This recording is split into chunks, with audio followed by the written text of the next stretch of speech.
Welcome to Season 2, Sentient Beings. I'm Shamika. And I'm Jess, and we are SciFi in real life. That's right, we're the show that takes a sci-fi story and uses it to talk about contemporary tech issues. And today is no different, except that it's a little different. For today's show, buckle up and prepare your mind because we will be having a debate. But we'll explain this format after we dive into our ethical dilemma. First things first, though, we have to introduce this month's sci-fi story. Ready, Player One. But first, before the first thing, so proto first, spoilers, as you know. If you haven't seen this movie, be prepared, because you might have this movie spoiled, and we're warning you now. So go watch it, and then come back.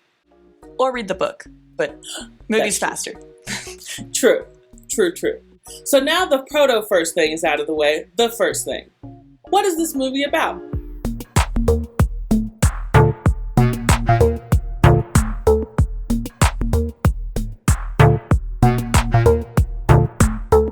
In Columbus, Ohio, in the year 2045, Wade Watts, played by Ty Sheridan, finds himself on the hunt for the mother of all video game Easter eggs in the Oasis, a completely virtual world that has taken over existence.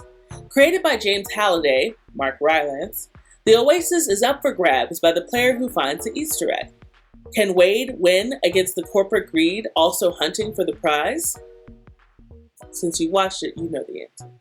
And without further ado, it is time for our ethical dilemma dance.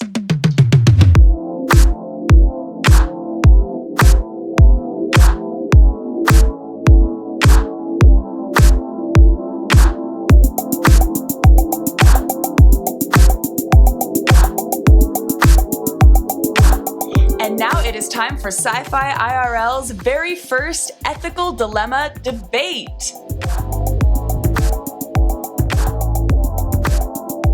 Today's ethical dilemma is virtual reality really real? This ethical dilemma was decided from a quote that was said by James Halliday, the creator of the Oasis, in Ready Player One, and the quote is as follows. As terrifying and painful as reality can be, it's also the only place that you can get a decent meal, because reality is real. Do you understand what I'm saying? So in order to address this ethical dilemma, we will be taking on debate form known as SPAR. For this debate, Shamika and I will be taking different sides and presenting our cases. Here's the SPAR breakdown. All right, so the topic of the debate is virtual reality is not really real. Jess is going to be taking the pro side, which means she'll be arguing in favor of this statement. I will be taking the con side, which means I am against this statement. The debate will start with 2-minute opening statements.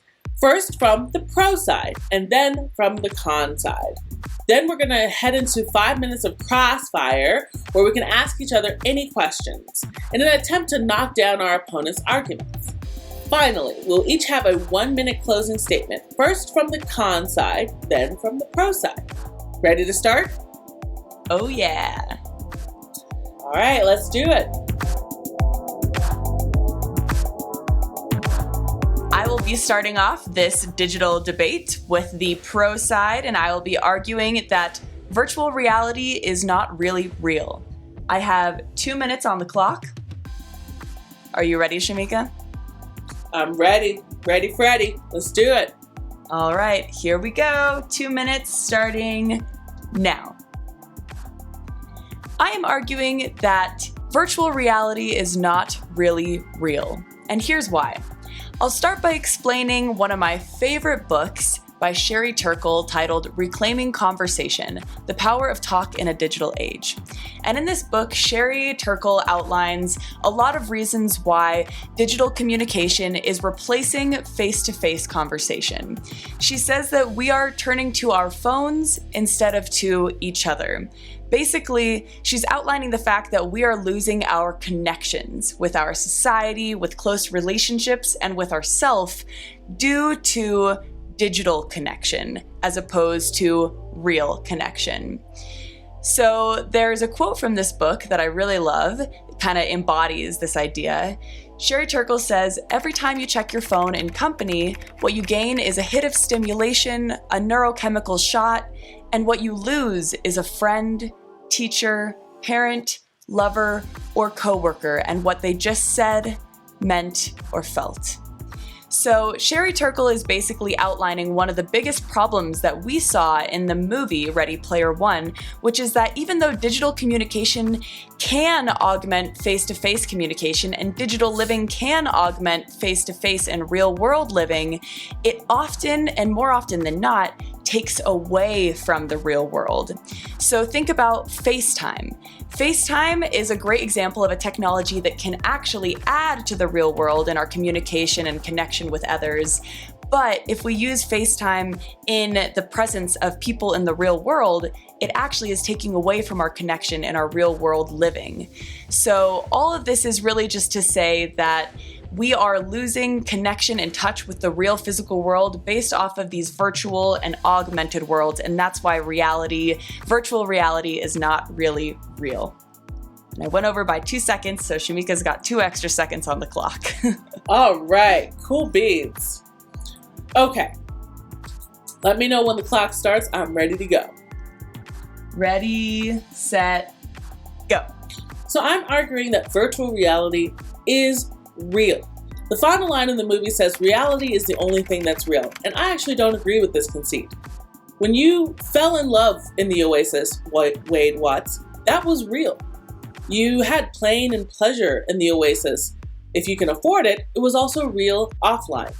So virtual is not the opposite of real. It's the opposite of physical. This was said by Reverend Jim Keats. Think about all of the ways in which we interact and engage in the digital space, and those interactions and engagements still create full memories and experiences that move our lives forward. Those things didn't happen, or those interactions that we had with people don't count simply because they didn't happen tete-a-tete or face-to-face. They may have had a screen in between them, but those interactions and engagements still occurred. And if I have a conversation with my mom in person, over the phone, over FaceTime, or in VR, I still had a conversation with my mom. So my argument is that the virtual reality and the digital space in general is a space in which real life happens. It just happens in a different medium. Like if we were swimming underwater and playing with your friend, just because you were underwater doesn't negate the playing that you had. So the other thing I want to point out is that we are in a time of a pandemic in which we are now completely relying on our digital devices to continue to be able to safely and responsibly engage with each other. So without these devices, we wouldn't be able to continue moving forward with those relationships. There would be people cut off completely from society. Whether or not it was a telephone that's connected to a landline or a FaceTime conversation that's happening through a device, those conversations are really happening, and they're really moving those relationships forward in time and distance. So the virtual space, the digital space, all of the things that happen therein, they are real and they do affect us, and they cannot be discounted. Wonderful. Okay, these are also for the audience, for the viewers out there. These time constraints are a little bit loose, so do not judge us when we go inevitably over on all of these. We have just finished our introduction and our beginning opening statements. So now, know what that is time for? Crossfire! What? It's sometime in the future. The ultimate challenge. Crossfire. Crossfire. You can count the crossfire. And we're back. Now it is time for 5 minutes of Crossfire. Gonna put 5 minutes on the clock here. Ready? Okay. Set, go. Go. All right. So my first question for you is, you mentioned Sherry Turkle and how she talked about when we turn to our phone, we're turning away from each other. But what do you think we're doing on our phones if not communicating with other people? So how do you square that circle?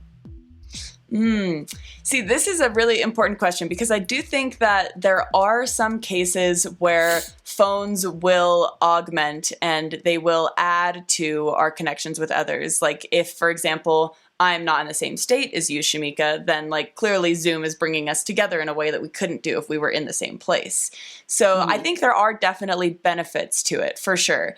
But there's a lot of negatives to digital communication when it takes away from the physical world that's right next to us. So if I am texting you or calling you and one of my friends or family members is in the same room as me and I'm not giving them the attention that they deserve or that they need, then that's when it takes away because I'm placing myself into a reality that is distant and far away, that is like being supported by bandwidth as opposed to this reality that needs the connection right there. And I'm not really allowing it to get the attention that it deserves, really. So that's one of Sherry Turkle's main arguments. But my first question for you actually is related to this the comment that you made at the very end of your statement about the pandemic and how Zoom is allowing us to like connect in ways that we need to right now in order to keep society functioning, and not just Zoom, but other platforms and digital platforms. So have you heard of Zoom fatigue before? I have heard it mentioned, yes. Do you feel like you get the same pleasure and do you think that your body responds in the same way of a full day of Zoom conversations as it would to a full day of real world, physical world conversations? See what you did there saying real world, but I'll let it slide for now. So essentially think of it this way. If you are getting hired for your first full-time position straight out of high school, let's say, and you go into an existence where you have back-to-back meetings all day, you're going to be exhausted at the end of the day from having all those meetings. So if it's a new experience for you to have meetings back-to-back like that, then there's going to be some fatigue because it's new and different. So when people are going from face-to-face conversations to screen conversations, it's a new platform, it's a new arena, but it still is taxing on the mind. It's a different way to engage with people, so there's getting used and accustomed to that. Because when you are in your room full of people physically, there's opportunities for you to let your gaze sort of wax and wane, to let your mind wander in a way that's different than if you're on a Zoom meeting and people are actively, unless you have your camera off, which people are starting to get hip to have your camera off, have your audio off, and you just live your best life, doing what you need to do on the other side of that screen. But essentially, the Zoom fatigue that people are experiencing, that is real, but I don't think that undermines the fact that they're still experiencing a real meeting. They're still getting things done, making decisions, moving things forward, as I keep saying over and over. So I think that that's what's important to keep in mind there. And do you feel like you would only rather use like digital communication if you were forced to, like in the case of the pandemic, or do you think that you would rather have that over face-to-face communication? Well, so here's the thing. I'm the sort of person that would love to experience life in the digital space as not necessarily a default, but as a valid option, if you will. Now, I will say, just to undermine my own point, there have been explorations into what it would look like to have a virtual world similar to the Ready Player One world in plays like The Nether, which I forget the author, but The Nether is a play where everybody lives in a digital space and the physical world is not necessarily where it's at, but people are doing things in the digital space that are so heinous that you wouldn't even want them done digitally. And so what does that mean? What does that look like? How do we deal with that? So there are things to be explored with the digital space that haven't yet been explored because it's so nascent. But the physical and the digital spaces are, I think, both valid ways to live as long as you do it in a healthy way, in a way that's edifying, in a way that still adheres to some sort of ethical values. Yeah. Okay, I'll And so pretend that I'm in that's- conflict with you, but I'm agreeing with you. But I'll pretend that I'm in conflict with you for the debate. Because that's how debates work, right? We're supposed to disagree, Exactly. even if we agree. Yes. Yes. I don't concede the point, though I do concede it. So. And yes, But- my timer on my phone is a duck sound. That's what that was. Nice. Okay, so with the crossfire section complete, we now come to our closing statement. We each have 1 minute, starting with the con side, then going to the pro side. So let me know when you're ready, and I'm going to start with 1 minute on the clock for myself. 3, 2, 1, go. Okay, so my argument has been that virtual reality is real. As I said before, virtual is not the opposite of real, it's the opposite of physical. When we have both the physical space and the virtual space, or the digital space to be more general, those are two viable options for existing in the world right now. And we might, as humans, create some third other option. I mean, if there's a multiverse out there, then there's probably some other way to exist in the world beyond just what we know today. So when we create these new spaces to engage with each other, just because they're new and different doesn't mean they're invalidated. When you think about the Adam Ruins Everything episode of Adam Ruins the Internet, he makes this argument as well. They stand in a coffee shop and see people on their cell phones and on their laptops, and the person he's ruining the internet for says, look at all these people. They're just on their phones. But really, Adam says, who do you think they're on their phones and devices with? They're communicating with other people. So that engagement is still happening. That's what you should remember.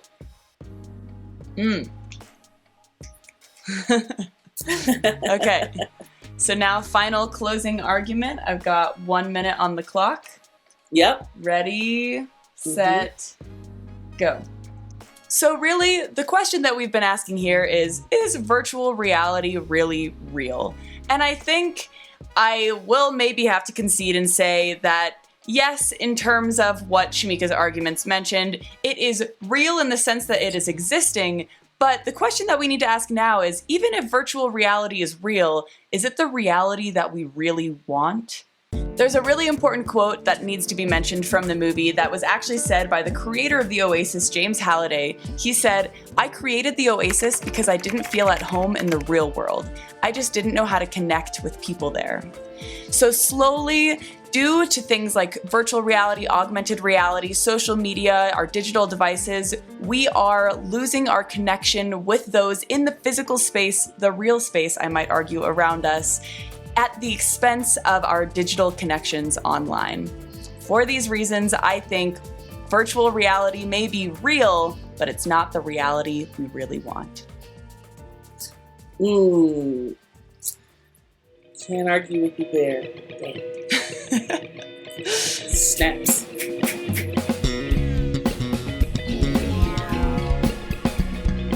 So, that was our first debate, folks. Who do you think won? Who do you think didn't win? Who do you think should have won? What would you have said?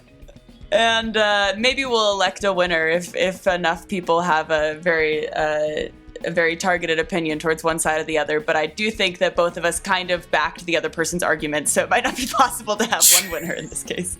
True. We both get participation trophies and move on. So, yep. And now that we're moving on, it is time to debrief the debate and have a little bit more of a discussion around these issues, because while the debate was fun and quick, we have a lot of thoughts about these topics, especially related to digital disconnection and virtual reality. So I'll start off. Shamika, one thing that you said that I was actually thinking about a lot during our crossfire, when you were talking about like the virtual reality, and not just virtual reality, but digital spaces allowing us to do things that we can't exactly do during the real world, especially during the pandemic. I think that this debate is actually really interesting to have during the pandemic, because usually I am the kind of person who's like very adamant about like having no cell phones, no like digital technologies except when you need them, like putting phones away at the table. I'm very, very anti digital connection unless it's like necessary. That's especially since reading like Sherry Turkle's book a few years ago. It like opened my mind to so many things. But now that we're in this weird situation with the pandemic where everything needs to be happening virtually with quarantine, I'm kind of being forced out of that box because I have to think like, okay, we wouldn't be able to exist as society. We wouldn't be able to actually share experiences and thoughts with our friends and our family if we didn't have these digital technologies to help augment our life right now in quarantine. And I was thinking about how one of my friends the other day was explaining how she did her graduation ceremony on Animal Crossing. Their department did their graduation ceremony on Animal Crossing, and how a lot of people are turning to these new technologies to do things that would normally be in the real world, but since they can't do them in the real world, they have like basically this placeholder of that like real world event. And because everybody could come together in what feels like a graduation ceremony in the video game, they were able to kind of still like share that moment together.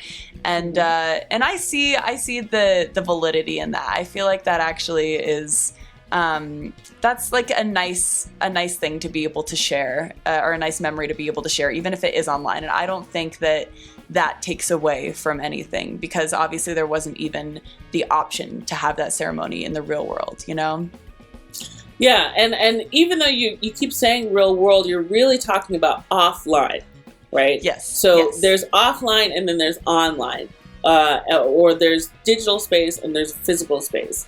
Because I think that distinction and that connotation really does color the way people think about the digital space and what happens there. And it could be sinister, because when people think of the digital space as not real, then they act in ways and they wouldn't act offline. And so that's when you have anonymous people harassing others and cyber harassment and all of the negative things that can happen in the digital space.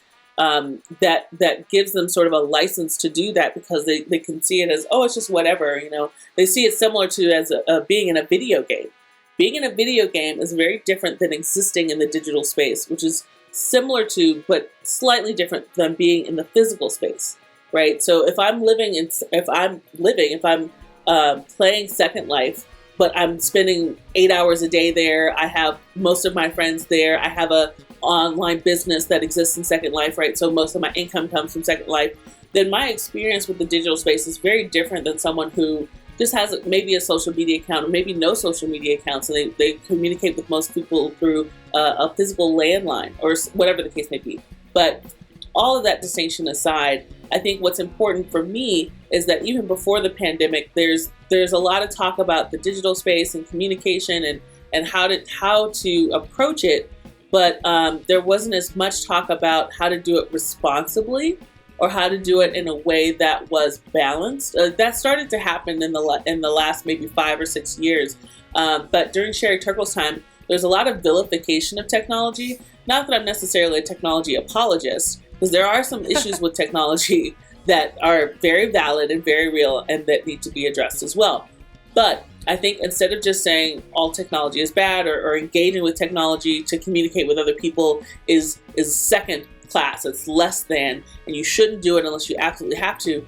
Instead of that, I would take a digital citizenry approach. Digital citizenry, there's 9 different elements to it, and I always forget all of them, but one of the elements is tech literacy, or digital literacy, digital rights and responsibilities, digital etiquette, digital law, all of these sorts of things. And as a digital citizen, you basically learn how to use technology in a way that edifies both you and the people around you.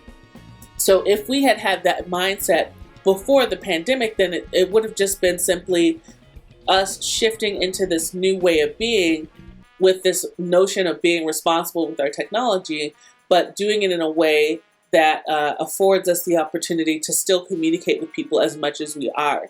So if you're spending 4, 5, 6, 7, 8 hours a day on a screen, knowing that you need to rest your eyes every 15 minutes, look away, and focus on something at least 10 or 20 feet away for a couple of seconds, for a minute or so, and then come back to your screen. Go and have some sort of physical activity if it's safe for you to do so, and you're able to social distance and you're wearing a mask if that's what's required in your area, and all of those things, right? So there's ways to engage with the digital space and with technology that are responsible, that are even-handed, that take into consideration the fact that 100% all the time use of the digital space may not be the healthiest thing to do. So how can you do it in a way that is healthy?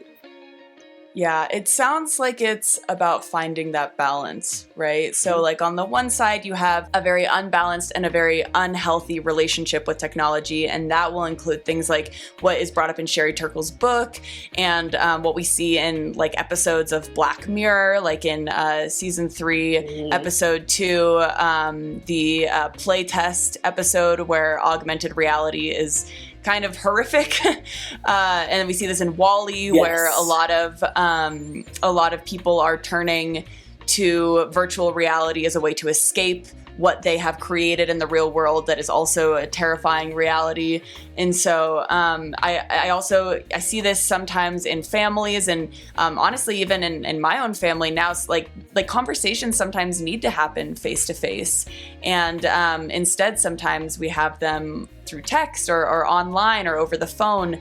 And so just there are a lot of ways which the relationship with technology can be very unhealthy, and it can take away from our relationship face to face and in person with other humans. But then on the other side, if we're more aware and we're more cognizant, then there are a lot of ways in which technology can really aid in our connections with others, and it can really help us communicate. And in times, especially times like now with the pandemic and with the quarantine, technology can really honestly help us in ways that we absolutely need and that we have to use. And so if we're going to be using technology like Zoom all day, every day, then it's best for us to figure out a way to have a good relationship with it. You know, turning off the screen, like Shamika said, maybe a few minutes every hour, maybe taking a step away from the screen and walking around for a few minutes every hour, or at least like an hour every single day. Turning off your phone. I like to charge my phone at night away from my bed so that I can't look at it right before falling asleep.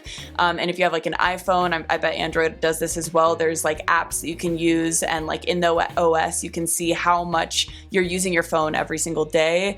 And you can try to set like challenges and goals for yourself to look and say something like, oh, wow, I used my phone like 3 hours a day last week. That's crazy. Let me try to get that down to 1 hour at the maximum a day or something like that. So it's really about like being aware and building that healthy relationship with technology. Yeah, the time well spent movement is one that was, I forget the name of the guy, we'll put a link in the description below, but the time well spent movement was started by an ex-Googler, and it got some really big traction, and that's where the screen time function for the iOS products came from.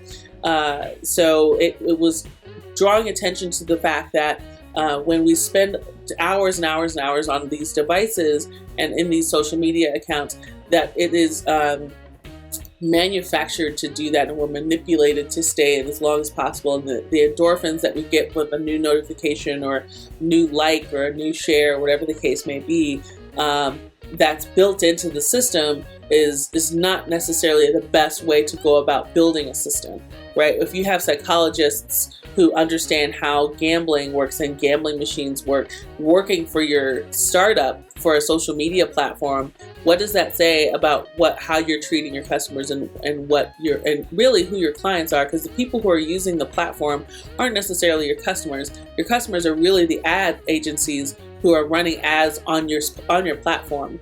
Those are the people you're really serving. So that's something to take into consideration as well. Definitely. Yeah. And it makes me think of the fact that so many technologies nowadays, they try to utilize addictive design.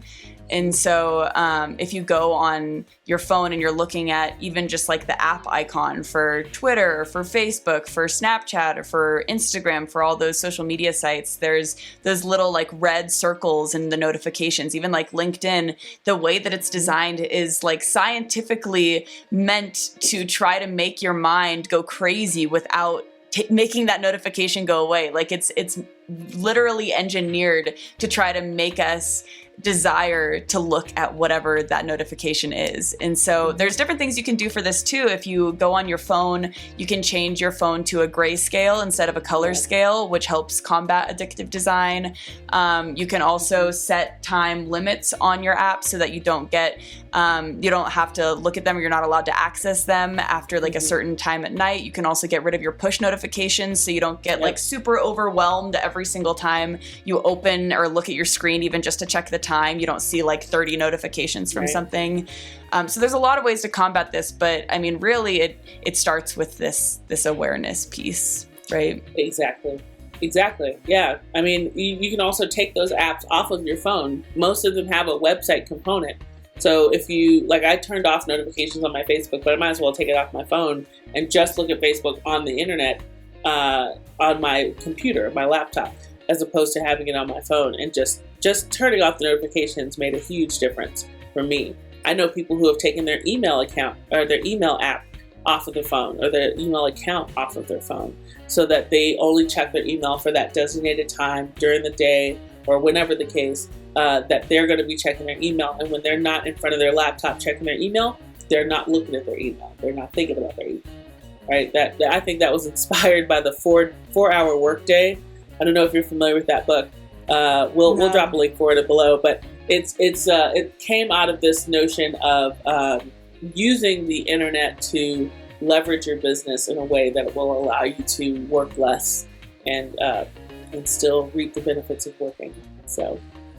Wow. And that's super relevant right now, because since we're all working from home all day, it's very difficult to separate work from home life, more so now than ever. And even harder with things like email and Slack and like work chats, just like constantly being in your face all the time, even like right as you're about to go to bed. It's hard to not like want to look at and answer that email. So yeah, this is all great advice for our digital living and the current age that we're in.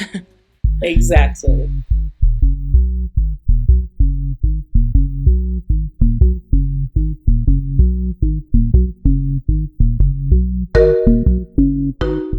I think that really gives you a good summation of what our thoughts are for the episode of Ready Player One.